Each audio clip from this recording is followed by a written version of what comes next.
Hey everybody, and welcome to Don't Copy That Floppy, your weekly video game news podcast, broadcasting Fridays at 7 to 8 p.m. Eastern Standard Time. I'm your host, Lex, and I'm joined by my co-host, Booj.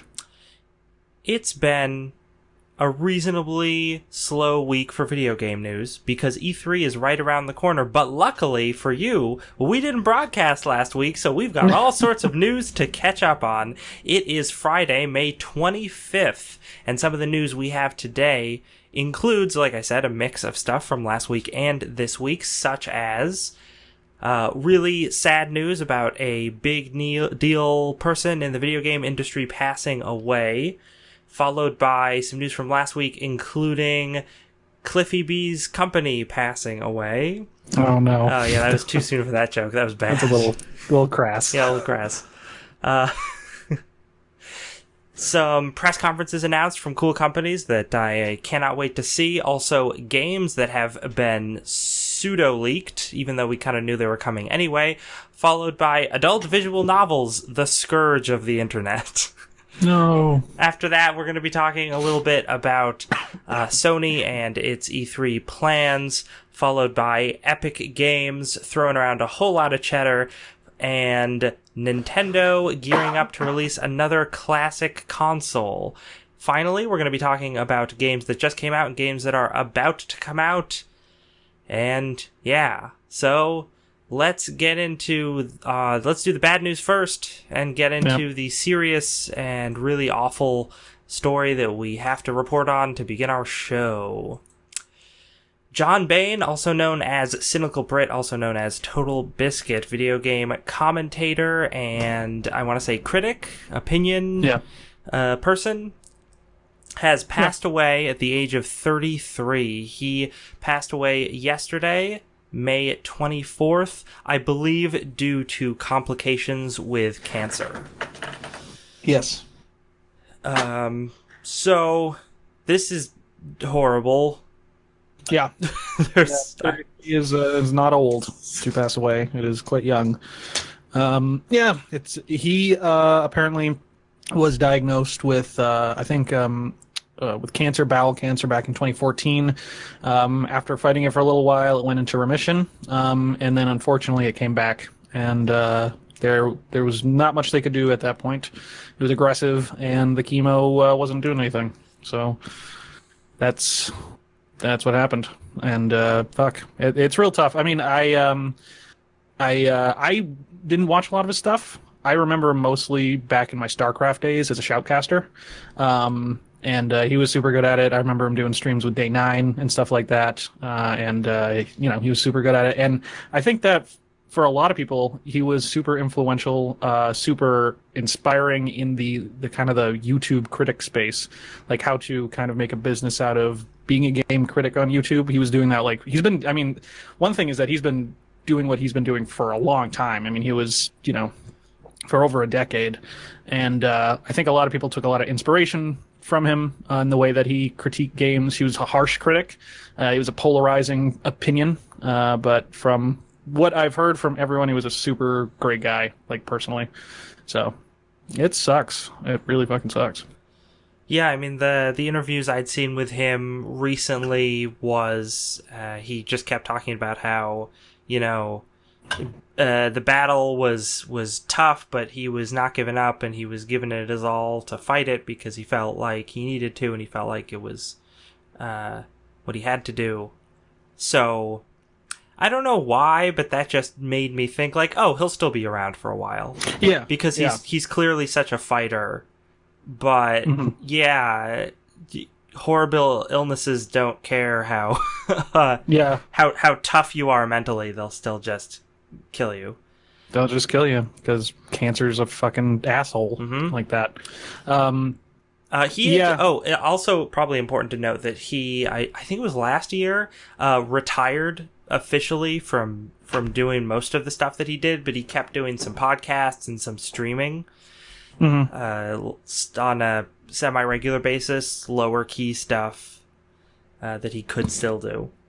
Yeah, that he could just spend time with his wife and his kid. I think. Yeah, I mean it's tough too because I think in the kind of the games world, It's generally a younger audience still, and there's not a lot of. It's not like in, I don't know, movies or TV where it's like you hear about the passing of older actors and directors and stuff, but like in the video game world, it's still pretty rare to hear about this, so it hits even harder because, it's like, damn, the dude's only 33, like that's too young to be taken away. So yeah, rest in peace, John Bain. Yeah. So let's get back to our carefree, snarky news. Let's shit on Cliff Bleszinski. Yeah, let's do that. That'll make me feel better. I think that's what Totalbiscuit would have wanted, to shit on a company for a little bit. Oh, I didn't realize this article was from Jason Schreier, but we have an article from Kotaku from the 14th from Jason Schreier, entitled "Radical Heights developer Bosskey Games shuts down."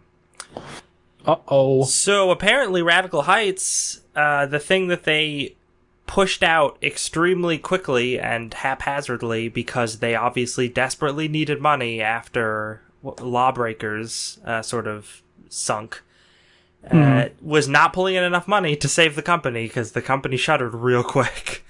Yeah, that didn't take long at all. No. That was pretty quick. Yeah, so, I mean, we all saw that Lawbreakers did really badly, which was, I think, too bad. It was timing, I think, on that. Like, it came out right around Overwatch, and boy, oh boy, did you not want to be a first-person shooter coming out around Overwatch's time, and just got completely shit on. They tried to do a quick turnaround and put out this thing, this battle royale game, and it was pretty obvious that it wasn't going to help them, and into the ground they go. They crash to the ground with Cliff leaving a statement. Yes. Saying that he's gonna leave. Yeah, so he says that as of today, Bosskey Productions is effectively no more. 4 years ago, I set out to make a world-class video game studio and hired some of the best talent in the video game industry. They worked tirelessly to produce quality products, and while we had our ups and downs, I'd like to think we had fun doing it. Lawbreakers was a great game that unfortunately failed to gain traction, and in a last-ditch attempt, we scrambled to do our take on the huge battle royale genre with Radical Heights, which was well received. However, it was too little, too late. So he goes on to talk about how he's going to step away from video games just in general. He's sort of going to go back into retirement, which is what had happened before he started Bosskey. Yeah. Like, he had retired after all the Gears of War stuff, and because he had enough money to. And I guess he was too bored in retirement, so he decided to start up a new company. Because that didn't work, he's going to go back into retirement and just spend time with his family. And I assume that he'll be back. He's still not that old. He's not. He's in his 40s, maybe. Yeah. Because he started young. Like, he started at Epic Mega Games before they were just Epic Games. And, like, he was, like, 17 or something like that, making Jazz Jackrabbit. It's a great, if nauseating, game. And then, went on to do stuff for Gears of War and all that. And then, so I think, a break, and he'll come back with something. Maybe a reboot of Jazz Jackrabbit. Yeah, there you go. Something like that. One of the things he did when they closed down was he tweeted out a bunch of concept art for a bunch of different game ideas that they had. And they were all just games where I was like, wow, look at this really cool original content that we'll never see because the way the way you attempted to save your company was with a cash-in on a craze instead of trying to talk up your cool original ideas.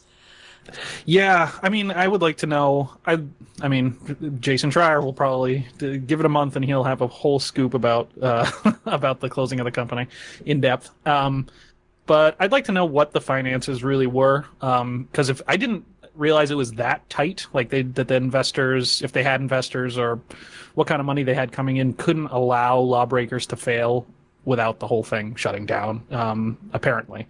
Because, I don't blame them for shooting out Radical Heights. If your company's failing, you got to do something, right? And it's a desperate measure, but it's a measure. You want to keep the lights on. But yeah, I'm interested to see how much was really riding on the line of Lawbreakers. Apparently, everything. Apparently, and that makes sense because even though Cliffy B has money, it still, as we know, takes an absurd amount of money to finance a video game. So Yes. it totally makes sense that a company that's considering the people involved in that company and the size of it, if they had started out making darling indie games, then they probably would have been okay because those are generally cheaper to produce. But instead, they started off by being like, we're going to make a pseudo AAA title or a double A title, as Blazinski talked about, which was Lawbreakers, which very, very highly polished game, really graphically a AAA experience, I would say. Sure. So I'm sure that a ton of money and man hours went into that, and I think it was a gamble on Blazinski's part, right? That's my assumption there, is that he was like, okay, I have a reasonable amount of money and a good team, and I'm gonna just gamble everything on this really expensive to produce game. And then when that didn't go over well, he was like, oh no! It's over. I've lost it all. It's over. It's all done. Yeah, and I mean, we can't... I'm sure that he had a huge controlling voice in the company, but there were there's other people involved in, the company as well making these decisions. Specifically, and I found this funny at the end of the article, they mentioned that Bosskey was founded in 2014 by Blazinski and somebody named Arjun Brucey. I'm guessing that's how you pronounce it.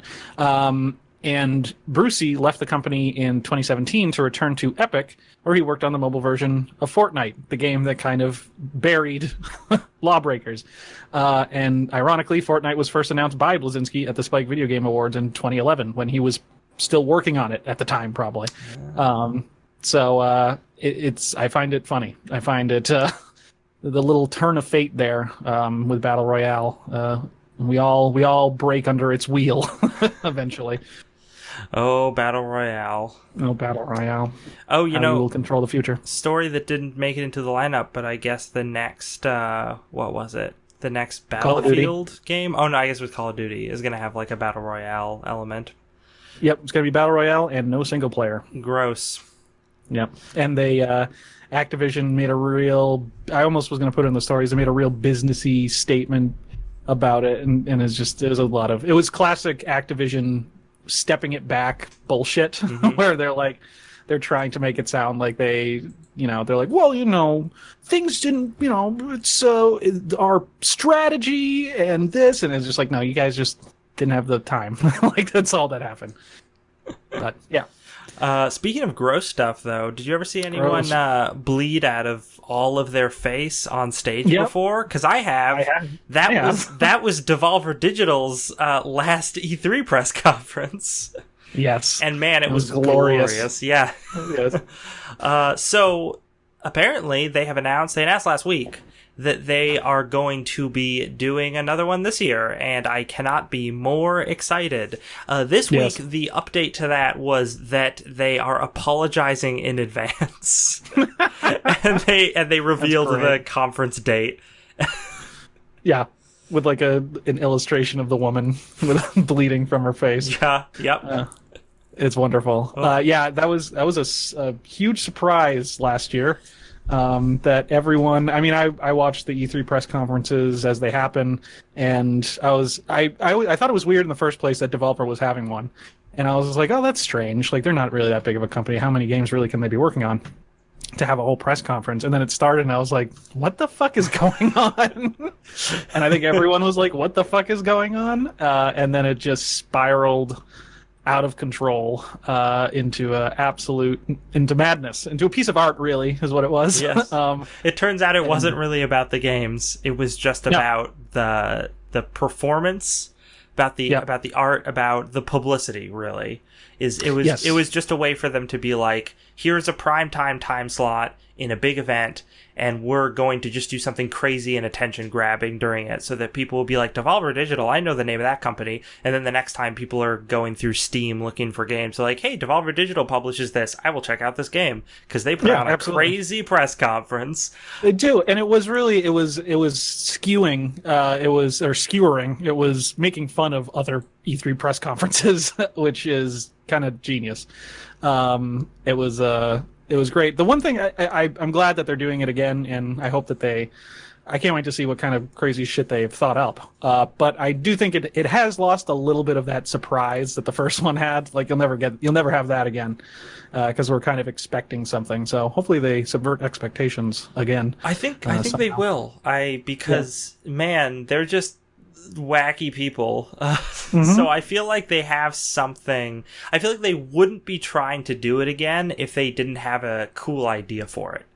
Because Devolver Digital strikes me as the company that if they didn't have a cool, different idea to put forward, they probably would be like, whatever. We did it last year. We don't need to do it again.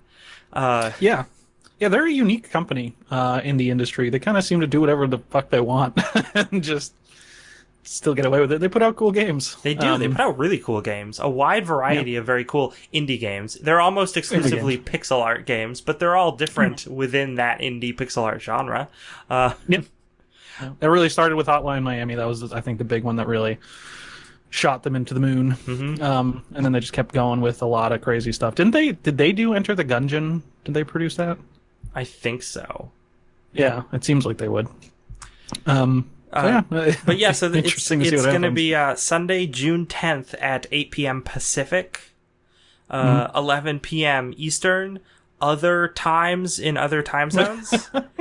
I don't know them all.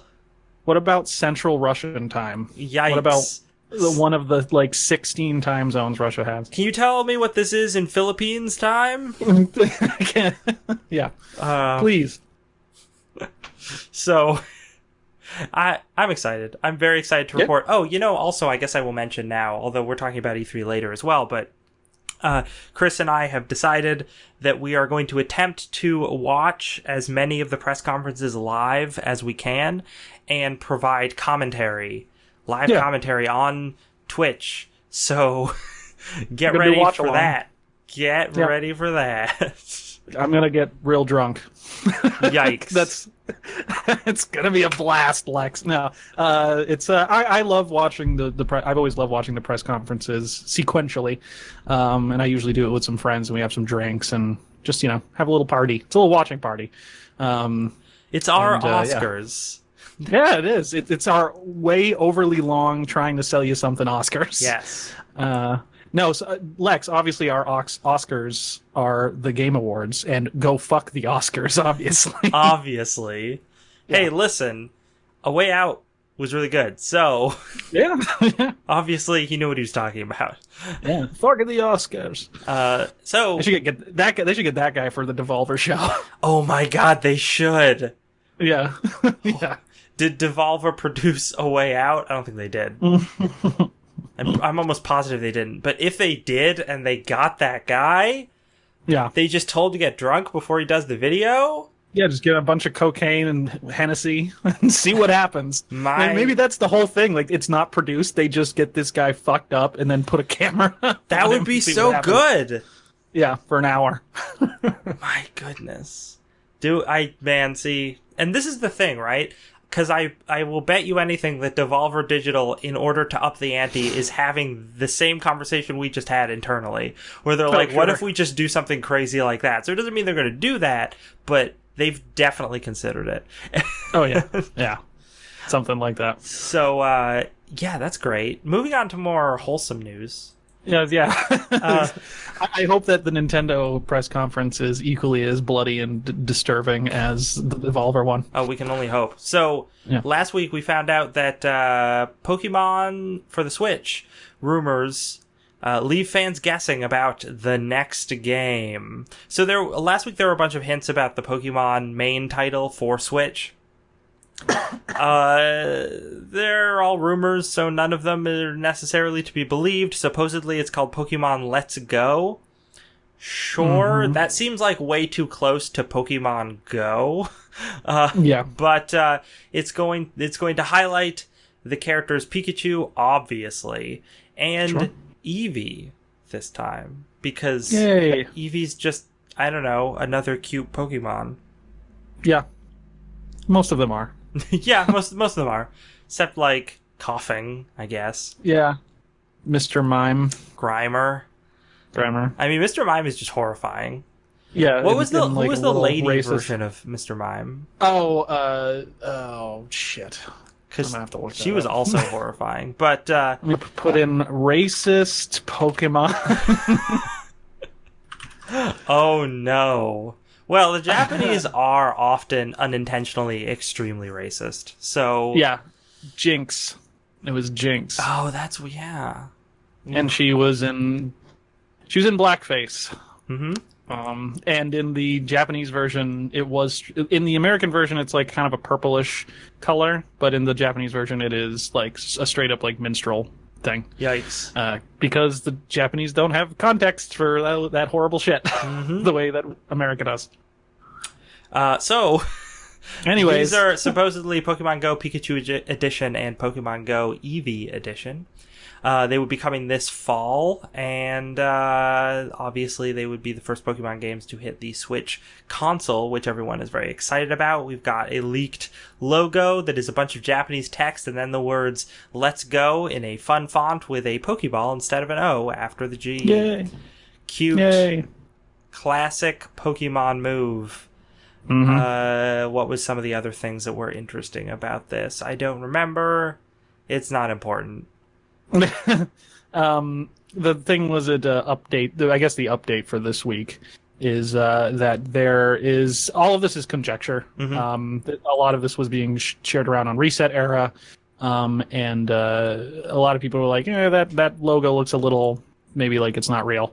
But apparently there are two domain names, online domain names, have been registered for Pokemon Let's Go Eevee and Pokemon Let's Go Pikachu by the same company that trademarked the domain Pokemon Sun and Moon, which makes it a little more convincing and legitimate from what we've seen. But it's still conjecture. It could mean nothing. Although it's about time. Here's the deal: is that like I've long not paid attention to Pokemon stuff anymore. Like I don't know all the ins and outs and the rumors and the leaks and the hype. My gut tells me that they should probably put a Pokemon on Switch as soon as possible. So it would make sense that they have this. They're revving up for this, possibly to announce something at E3. But I don't know. I don't know how legitimate that could be or couldn't be. Yeah, I think that they really should announce something at E3. They probably will, but it is fun to sort of speculate about it at the moment. The domain name thing is really the big solid thing that tells us that they're doing games called Pokemon Go Eevee and Pokemon Go Pikachu. They might not be for the Switch. That those might be like weird extensions of the phone games or something. I could totally see that. That's what I was thinking. I was thinking these, just the names, the Let's Go Eevee, Let's Go Pikachu. Those to me they sound like mobile games, but who knows? We also had news this week from Nintendo Life about how there has been a job posting that's pretty much just talking about how they need Game Freak are hiring a UI designer to handle animations in the user interface. Notable bits from this job posting translated from Japanese: UI animation design in deformed manga caricature style. I don't know why you call it deformed style. That just seems weird. Create UI in accordance with design specs. Incorporate data into the game. Some involvement in overseas language data. Okay, so this is people being like, oh my gosh, we're hot off the news of Pokemon Let's Go. They're hiring someone to work on a Pokemon game. And I'm like, they should always be hiring someone to work on Pokemon games. Because they're kind of always making Pokemon games. Yeah, at some point, someone is always making a Pokemon game. So that really doesn't tell us anything about the Switch. It could just be a coincidence, but it's interesting to note. Yeah, something's happening. I mean, Nintendo's not stupid. They need some Pokemon stuff on the Switch. Like, it's got to happen sooner rather than later. But I mean, they also saw a huge success with Go. Not Let's Go, but Go. So I'm sure that they're following that up as well. I wonder to what degree, because the last one was Sun and Moon, right? Those are the last real ones that came out. I wonder to what degree Nintendo is looking at the success of Go and maybe thinking like, maybe we should just stick with mobile like for Pokemon. Maybe it's not worth it to produce on the main console anymore. I don't know. Once again, I don't know enough about Pokemon. I'm old. I'm so old that all I know is red and blue. That's the only. I remember the original set of Pokemon was 150, 151. You count Mew, and that's what Pokemon will always be to me. I can't go back. I can't go back to the well. That's all you need with Pokemon. It's all 100, 151. That's all you need. That's plenty. Yeah. That's plenty. It's plenty. You don't need all this crap. No, I think that I think they probably want to make something for the Switch just because the Switch sells crazy, like all the time. Everyone buys it forever. So I think Nintendo are probably thinking, oh, people definitely want that because they continuously tell us how much they want it. So probably worth making. And probably that's I assume they are, but yeah, I don't think Pokemon Let's Go is that Switch title. I think that there's another, because there was rumors earlier than this about a title, and I'm totally blanking on what it was, but it had to do with the Sun and Moon stuff, and people were thinking that was going to be the Switch thing, and that sounded like one game that sounded like a Pokemon mainline game just from the title. And I thought, yeah, that makes way more sense than something like this. Oh, maybe Pokemon Let's Go Eevee and Pikachu are like Pokemon Snap, but like mobile Pokemon Snap games. So it's like Pokemon Snap with augmented reality. Could be. That's totally possible. Yeah, I would...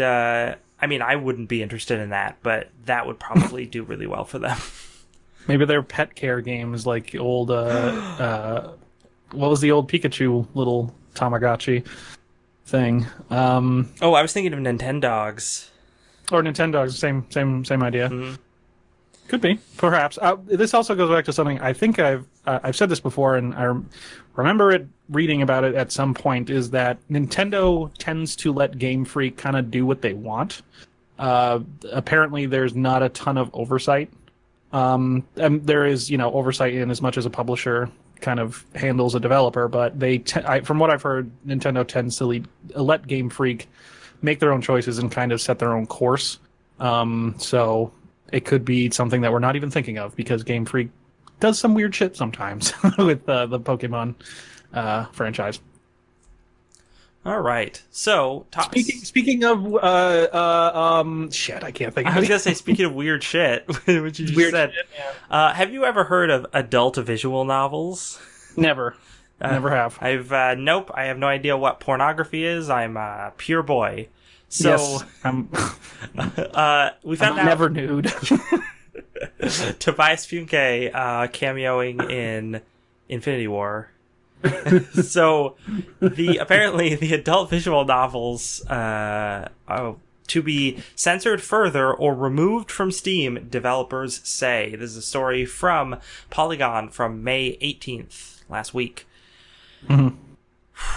So Steam is starting to crack down on games that are perceived as risque. Some of these include games like Honey Pop or Mutiny with 2 exclamation points, which I guess makes it more not safe for work if you just put more exclamation points on it. Yeah. They both contain nudity, and I don't think...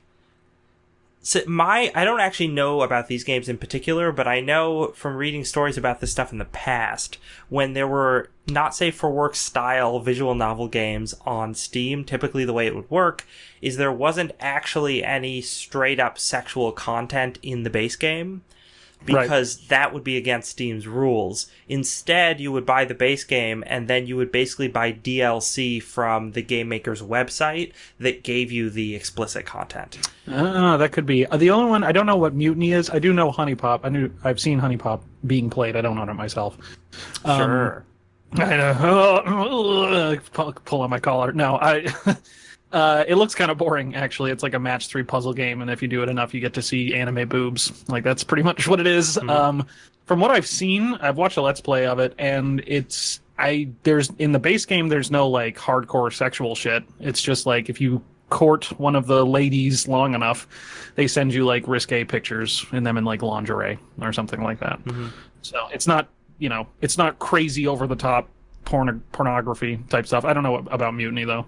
I don't know what that is. So apparently the Honey Pop people said, I've received an email from Valve stating that Honey Pop violates the rules and guidelines for pornographic content on Steam and will be removed from the store unless the game is updated to remove said content. Let's see, was there any quotes from Mutiny? We've just received some troubling news today that At Steam Games has decided to pull down our title Mutiny within 2 weeks for reports of pornographic content. Loopysoft? The studio behind Mutiny said on Twitter.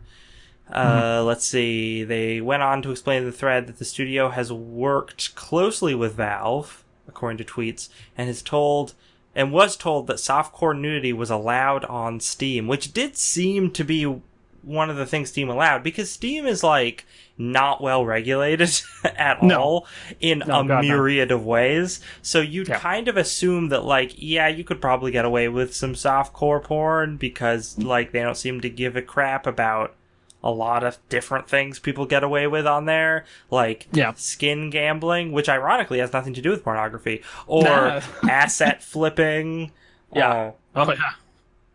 Glorious asset flip games. I love them. How I love them. We messaged Valve, no response, and 2 weeks was the deadline they gave, basically by the end of the month, Loopysoft said in an email to Polygon, clarifying that the game had to be changed within 2 weeks before it gets removed. I think this is horseshit on Valve's part. Yeah, it seems that way. Yeah. I you know what? I don't know. I don't see a problem in these kind of games. I don't play them personally because they look really boring to me. No, I mean, the thing about this genre that makes me have less sympathy for them is just that they are clearly games for sad, lonely weeaboos. And it's hard for me to feel bad, but I do feel bad in the fact that Valve is extremely inconsistent in how they apply these rules, or at least from an outsider's perspective, they're extremely inconsistent. I mean, this article talks about how it says, where Steam draws the line for sexual themes in games remains unknown, as recent titles like the comedic BDSM visual novel Lady Killer in a Bind never received any notice from Valve, according to the game's lead producer, Christine Love. There has also been no statement about the plethora of mainstream games that include nudity, like The Witcher 3 or Grand Theft Auto 5. So I mean, like or the goddamn like Mass Effect games. Yeah, so like Grand Theft Auto 5, the big controversy back in the day about Grand Theft Auto 3 was that not only could you kill prostitutes, but you could do them before you kill them. Yes, and let's not forget San Andreas' hot coffee mod. Oh, the hot coffee mod, yeah, that was a spicy noodle. I think that went to Congress or something. Yeah, no, I'm pretty sure it did. It was big news. Yeah. So the fact that those games are still totally fine, and games have gotten more risque than that, like Witcher 3, as this article points out. Like, man, Geralt, whew. Oh yeah, you. There's tons of boning in that game. Oh yeah, and it's not even really. You can't. Well, you can choose some of it, but a lot of it just happens. Like it just happens. It just happened. But Witcher 3 and Grand Theft Auto are AAA mainstream titles. So Valve would lose a lot of money if they took those down. But if they just take down Honey Pop, they're not losing so much. It's really only a big loss to the studio that makes Honey Pop. So it's because they're not Rockstar or CD Projekt Red. Yeah. And I mean, Lady Killer in a Bind is a bit weirder because that's a small enough game that they probably could remove that. Yeah. But they still didn't because it happened a while ago. It's really strange. There's been reports that, and I don't know if this article mentions it. I don't think it does.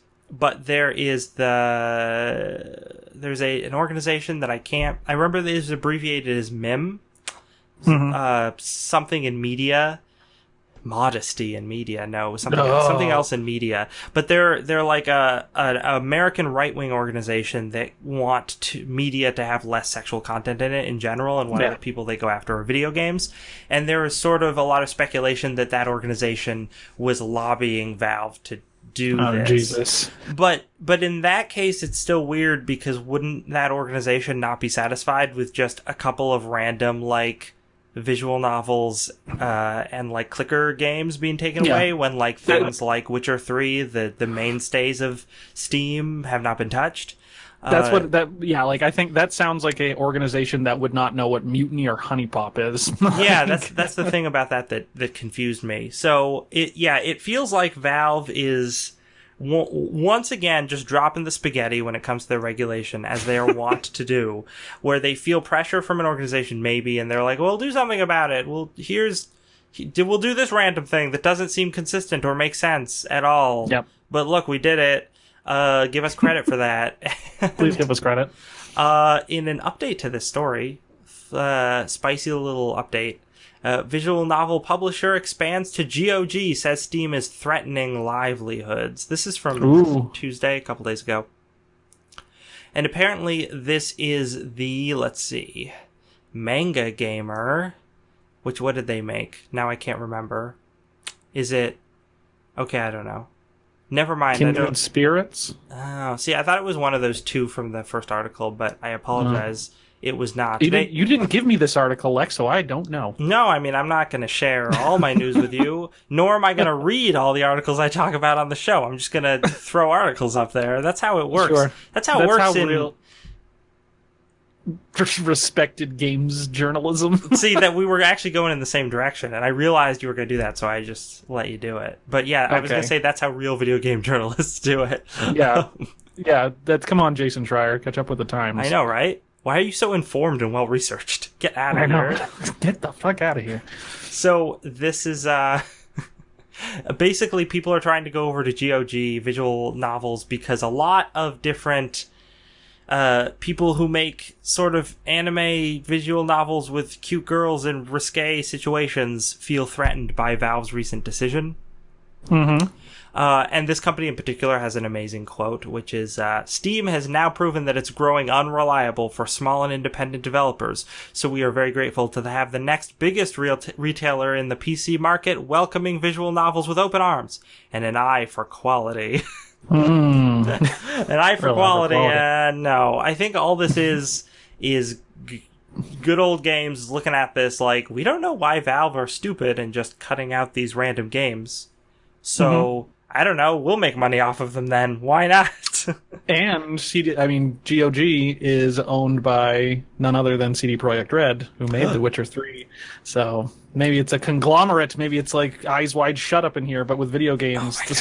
They're all in on it together. Man, I think every time it gets brought up that GOG is owned by Project Red, I'm like, oh, I forgot. Because I always forget that they own that company. Yeah. That was the thing that when I learned about that a couple years ago, and I was like, that's how they make these huge games without going bankrupt. They're basically like a smaller version of Valve. Yep. Which is a super smart and interesting strategy. Yes, very much so. CD Projekt Red, I suggest to go watch, there's a documentary, it's a documentary series called No Clip, done by Danny O'Dwyer. He covers a bunch of different things in video game development. And one of them he does is about The Witcher 3, but the first half of it is about the history of CD Projekt Red, or just CD Projekt in general. And they are a super interesting company. They came from the communist years of Poland, where they couldn't import digital media because, through the Iron Curtain. So they started as basically a game piracy company. Downloading, they used to send video game code through the radio, and they would record it on tapes and play them in Commodores and Amigas and stuff like that. It's really cool. And then they eventually became a CD distributor in the newly democratized Western Bloc or Eastern Bloc of Europe, and made a ton of money through that. And that's kind of how they evolved into GOG and then started making their own games. Super fucking interesting company. So that's something that I never realized until you said it that you could do, but it totally tracks. That back in the day when you had your old Commodore 64s, they took tapes. Yep. You literally put tapes in them, and that's what contained your games. So that means you could send game code over sound waves and record it to a tape, which is so cool. Yeah, because they used to in communist controlled countries you couldn't get that media, so there would be bootleggers that would have certain radio frequencies, and at a certain time of day they would broadcast the code, and then you just hit record and you'd get Adventure or some game for the Commodore. There's another reason why the 80s were the best decade. Yeah. And go play Far Cry 3 Blood Dragon, everybody. Oh, geez, yeah. That's the moral of this and every other story. Also, that's true. Side note, Good Old Games has Star Wars Episode 1 Racer for $10 for the PC, so go out and buy that as soon as I didn't possible. know that was on PC. I didn't know that either. I was surprised to see it there, and then I'm like, $10? Worth it. Totally worth it. I played that game a couple months ago, and I was like, this is still pretty cool. I bet it would be way better on PC because now you don't have to worry about dropping frames like you would on the N64. Because the whole point of that game is you gotta go fast, Sonic. Yeah. But because it's all 3D and 3D environments, going really fast in a 3D environment was really pushing the N64's hardware pretty much as far as it could go. Yeah.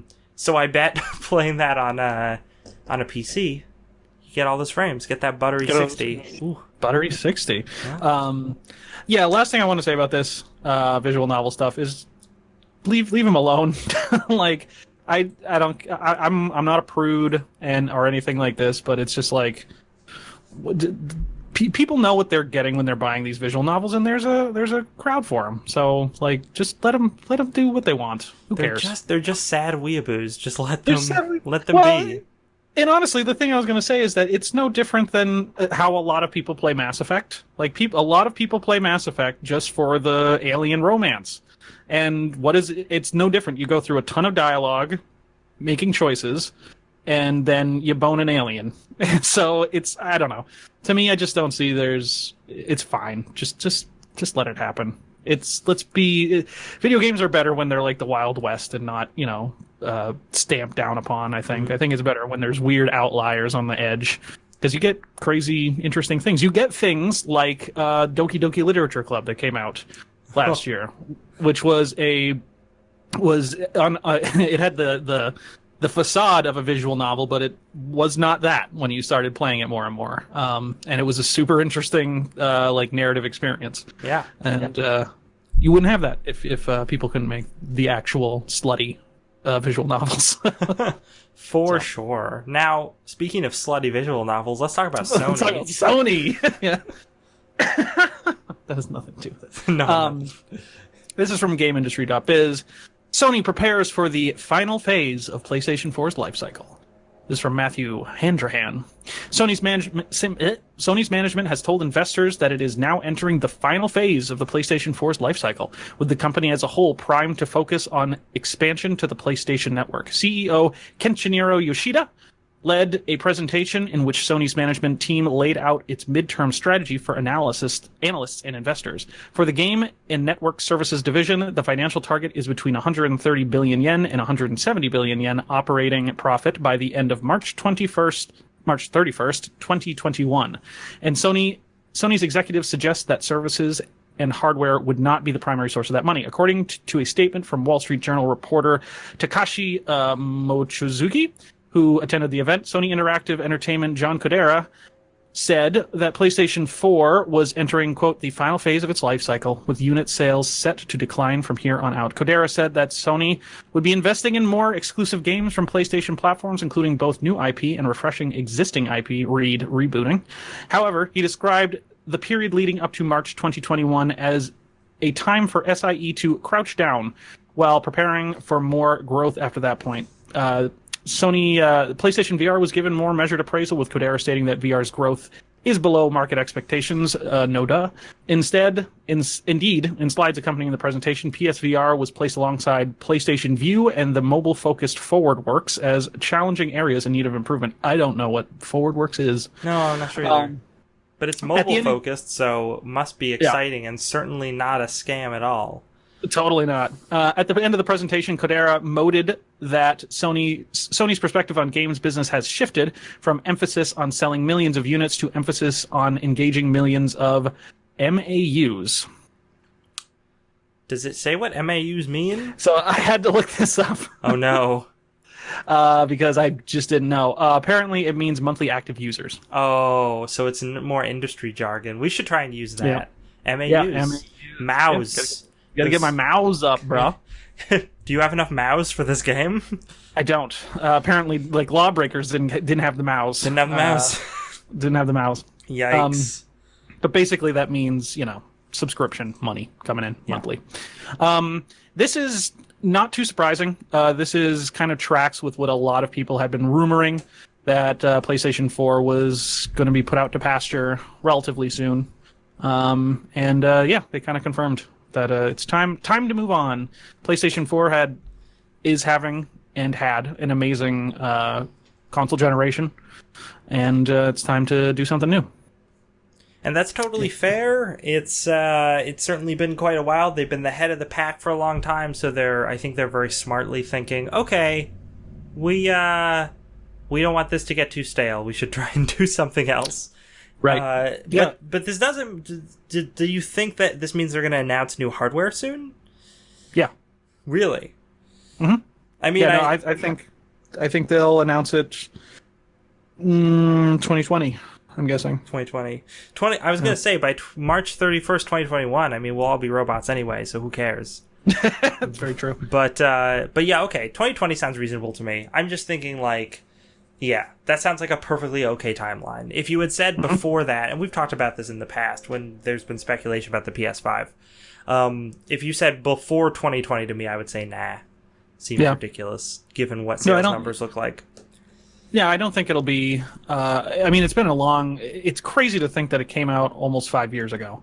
Like, it just... To me, at least, the PS4 and the Xbox One does not feel that long ago. You know what I mean? But, yeah, I think that...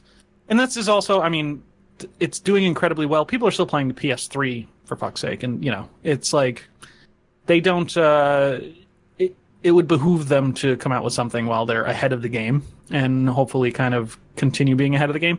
I think this is one thing that's interesting about this is it brings up that the time when everyone was saying that we were going to move away from console generations and move to like a smartphone kind of situation where they're just going to be updates on the existing hardware. And I think it's clear that, at least for Sony, that's not that's not in their worldview yet, and probably will never be that way. Yeah, and I think it's because there's still so much money to be made within this model, as all the consoles continue to prove. So, yeah, I think they'd be, even though everyone... I understand how from a tech perspective you can say, like, oh, they should go with a different model because that would make sense with the way technology is advancing. And I think it does. I think that argument is perfectly reasonable. But at the same time, it don't matter if that's how technology are going if that's not where the dollar bills are.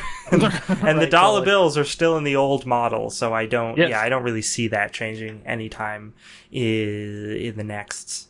I mean, not before 2021, but by then we're all robots, so it'll all work differently. There you go. We're all robots or we're all dead. One or the other. Or we're all dead and replaced by robots that have all our thoughts and memories, so we think we're not dead. We don't realize we're actually robots. And then at the end, that's like the twist of Goosebumps book ending where you realize that you were all robots. Yeah.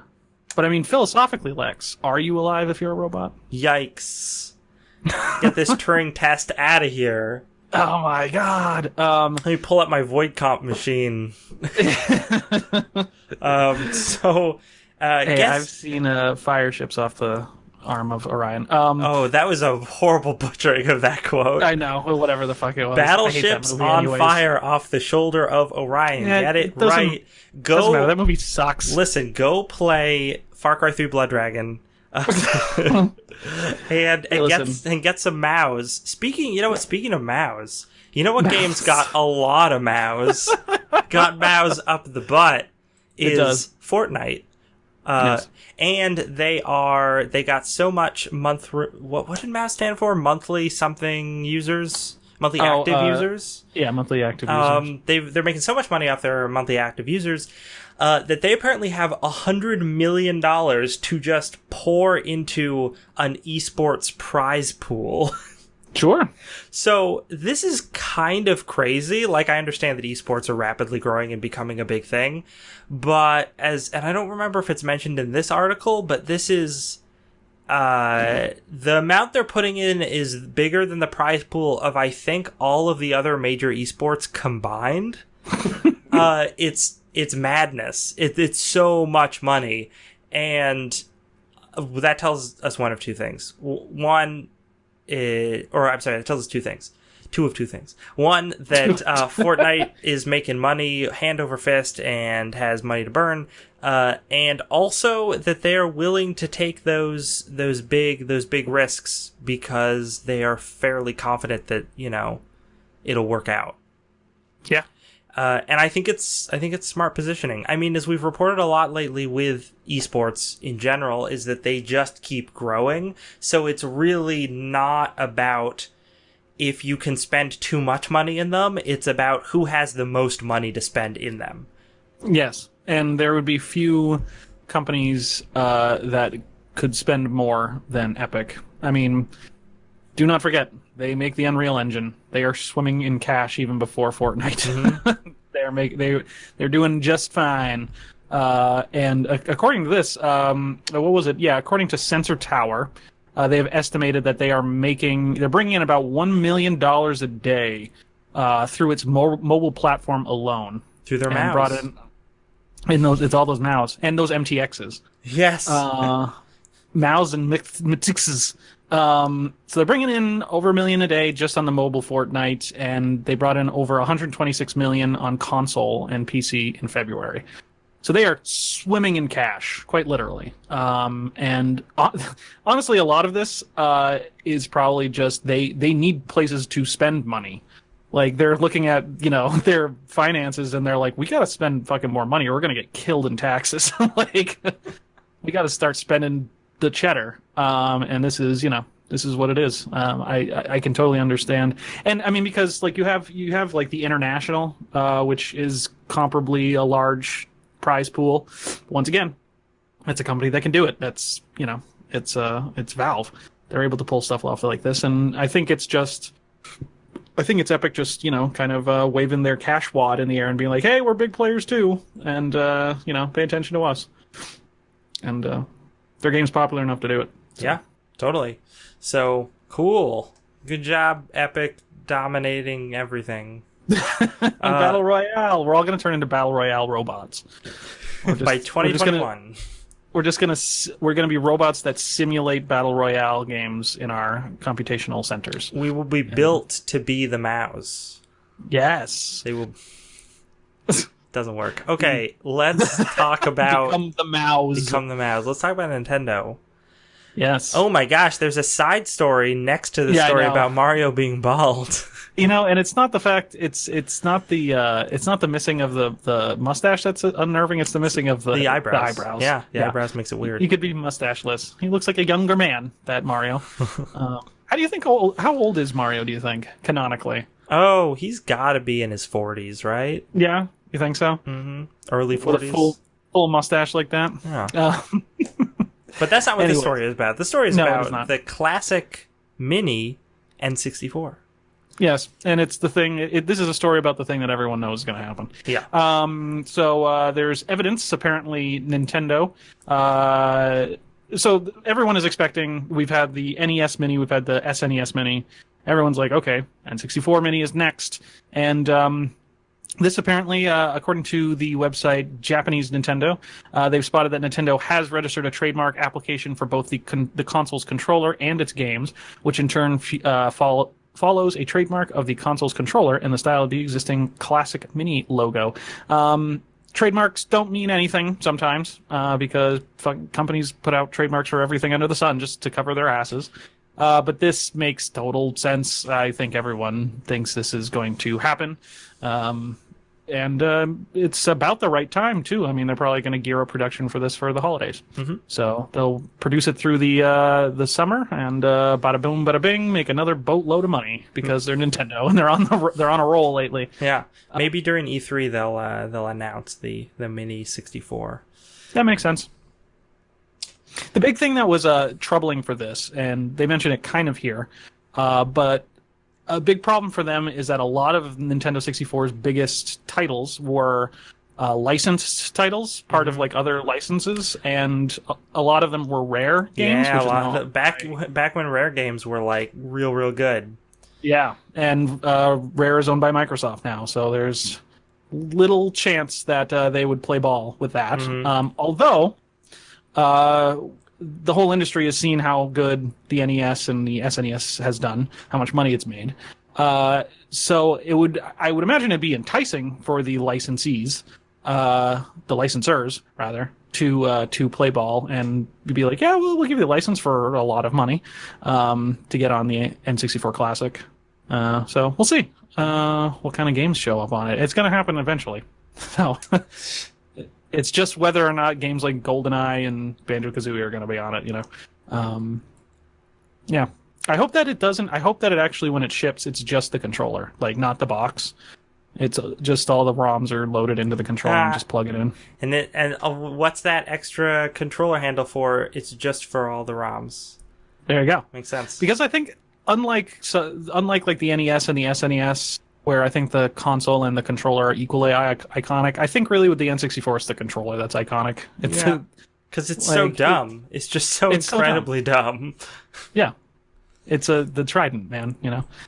But yeah, it was the first game with the first controller with a joystick, so that's true, and a trigger button. Yeah, man, that was great. That was a great trigger button on that controller. It was Z button, man. So, we've reached nearly the end of the podcast. Let's talk about games that just came out. Turns out today yesterday, a whole lot of Persona Rhythm games came out.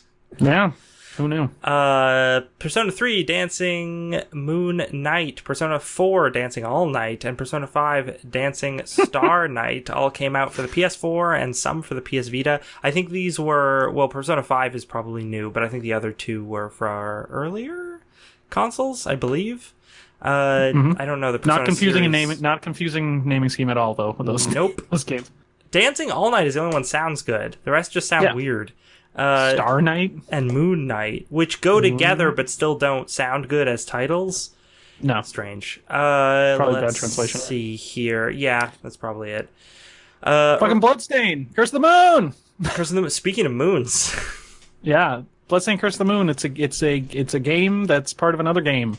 It was a Kickstarter stretch goal for Bloodstain Ritual of the Night.